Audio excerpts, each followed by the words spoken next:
Septemberii 17 baatii 9/2024 hawaalaa yookiin gabaa gurraacha akkasumallee black market kan jedhamu jechuudha. Amanuuf nama sodaachisa, amanuu nama dhiba jechuudha. Dhugaa dubbachuuf takkaatiin hanga kana dabala jedhee I don't know ani hin eegne jechuudha. Egaa maalumaafuu yeroo hundumaa kan an viidiyoo guyyaa guyyaan ilaalladhaa kanani isiniin jedhu jechuudha. Waan kaleessaa fi waan har'aa adda adda taatee jirti. Egaa namoonni maallaqa baay'ee harkatti qabatanii jirtan ammallee bakka amanamaa yoo jiraattan yaani bakka isinii mijataa yoo jiraattan maallaqa keessan otoo qabatanii bu'aa qabeessa ta'a jechuudha. Maallaqni tasumaatu gadi jechaa hin jiru jechuudha. Kallattii lamaanuu black marketis ta'ee baankis ta'ee garmalee ol ka'aa adeemaa jira jechuudha. Keessumaa black marketiin kun dhugaa garmalee guyyaatti doolaara meeqa daddabalaa oola riyaal akkasii hundisaallee jechuudha. Egaa biyyoota ani har'a isinii qabadhee dhufe biyyoota Dubai dirham, Saudi riyaal, Oman riyaal, Jordan diinaar, Kuwait diinaar, Bahrain diinaar, Swiss frankii, Canada dollar, Australian dollar, Euro, Kuwait diinaar, akkasumallee America dollar, Turkey riilee, Qatar riyaal, Egyptian pound biyyoota kana isinii qabadhee dhufe jechuudha. China hewaniin isinii jira. Egaa guyyaa har'aa jechuudha. Biyyoota ani isinii qabadhee dhufe warreen kanadha. Akkasumallee immoo nagaa immoo hin daganne nagaa fi araarri jaalalli waaqayyoo lafa bakka mandara jirtanitti isinii baay'atu. Obboleewwan kiyya na ordofaa jirtanii akkasumallee obboleewwan kiyya amantaa biraa taatanii na ilaalaa yookiin na daawwachaa jirtan nagaan isiniif haa ta'u lafa jirtanitti isiniin jechuun barbaada. Egaa warri mana kanaaf haaraa taatan gara chaanaala kiyya har'aree fudhuftanii jalqaba laayikii godhaa achi kee subscribe godhaa yeroon viidiyoo hojjedhu kallattumaan isinirra ga'a yaani guyyaa barbaaddanitti jechuudha. Guyyaa waliin barreesseen isinii ka'a mata dureen viidiyoo ani hojjedhu irratti guyyaan har'aa meeqa jettanii ilaallatanii sharafni guyyaa har'aa meeqaan akka oole yeroo hundumaa ilaallachuu ni dandeessu jechuudha. Egaa akkasumallee egaa kanan har'a isinirraa isinii ka'u yeroo hundumaa Ameerikaa doolaarirra jechuudha. Ameerikaa doolaarri tokko karaa gabaa gurraacha yookiin hawaalaa akkasumas black marketiitiin jechuudha 131.75 oolee jira. Egaa kanammoo dhugaa fi sobasaa kan irraa ilaallachuu dandeenyu akkasumas mirkaneeffachuu dandeenyu iskiriinshuutii irraan isinii kaha iskiriinshuutii kana irraa ilaalladhaa dhugaasaa adda baaftanii viidiyoo koo jaallachuu akka dandeessan abdiin qabaa jechuudha. Akkasumallee inni itti aanummoo Kuwait diinaaridha. Kuwait diinaarri tokko guyyaa har'aa karaa gabaa gurraacha 431.93 oolee jira. Iskiriinshuutii irra ilaalaa dhugaa gooftaa garmalee dabalii jira jechuudha. Moor baay'ee jechuudha. Dhugaa irratti hundaa'een kan viidiyoo hojjedhu yeroo hundumaa isinii galuu ni mala jedhee yaada. Akkasumallee yuuroodha. Yuuroon tokko guyyaa har'aa karaa gabaa gurraacha 146.62 oolee jira. Inni itti aanu Swiss frankiidha. Swiss frankiin tokko karaa gabaa gurraacha 156.9 oolee jira. Inni itti aanu Canada doolaaridha. Canada doolaarri tokko karaa gabaa gurraacha 96.95 oolee jira. Akkasumallee Austraaliyaa doolaaridha. Austraaliyaa doolaarri tokko guyyaa har'aa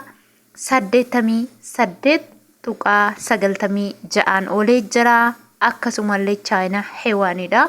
China hewaaniin tokko guyyaa har'aa 18.55 oolee jira. Inni itti aanu Dubai dirhamidha. Dubai dirhamni tokko karaa gabaa gurraacha 35.91 oolee jira. Boru 36 eegganna jechuudha. Inna akkasumallee Saudi Arabiyaa riyaalidha. Saudi Arabiyaa riyaalli tokko akka ethioblagmarket.com jedhutti 35.9 oolee jira. Iskiriinshuutii irra ilaalladha garuu jechuudha warri Saudi Arabiyaa jirtan martiin keessan haala sharafaa isinii galuu dhiisuu ni mala. Warri viidiyoo keessatti isinitti himeera. Warri ani isiniif hin himne akkasumas immoo warri viidiyoo koo kanaan dura hin agarre sharafni Saudi Arabiyaa akka sharafoota biyya warra kaanii tokko tokkoon isiniif hin sharafanii baay'ina maallaqa keessanii ilaalanii abbaa 5 jedhu abbaa 10 abbaa 100 abbaa 50 jedhanii iskeelii birrii keetiin si erguu jechuudha. Isin immoo namoonni baay'een daldalaatiin shawwadamtu jechuudha. Sababiinsa akka tokkoffaa herrega isaa hin beektani. Akkaataa isaan itti herregan addadha. Akkaataa isaan harkaa fuudhan too adda. Darbee immoo birriin kee yoo baay'ate birrii qaaliin si ergina siin jedhu maallaqa ofii immoo baay'isanii takkaatti namatti laachuun nama sodaachisa.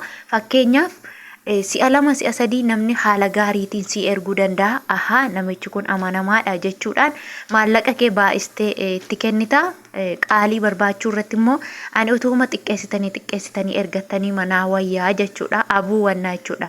Walitti qabanii takkaan baay'ee abuurra utuma nama kaadeellee xiqqeessitanii ergattanii immoo natti tola jechuudha.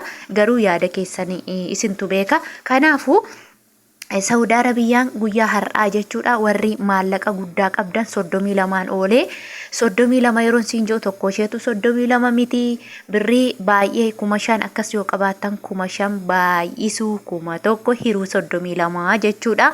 Akkasuma warri birriin keessan xiqqishuu taate immoo 32 tuqaa saantiima 25 jechuudha. Isin immoo akkamitti baay'ifattu birrii qabdan jechuun 500 haa ta'u 500 baay'isuu 1,000 hiruu 32 tuqaa 25 jettanii argachuu ni dandeessu jechuudha. Akka isinii galuufan tasgabbaa'ee guyyaa hundumaa irra deddeebi'ee isiniif hima. Namoonni baay'een keessan viidiyoo kanaaf haaraa ta'uu ni dandeessu. Kanaafidha jechuun barbaada. Viidiyoo nuti dheeressiinaas jettu viidiyoon kun yoo akkam baay'ate daqiiqaa 9 yoo ooverii ta'e 9 daqiiqaa 9 darbuu jechuudha.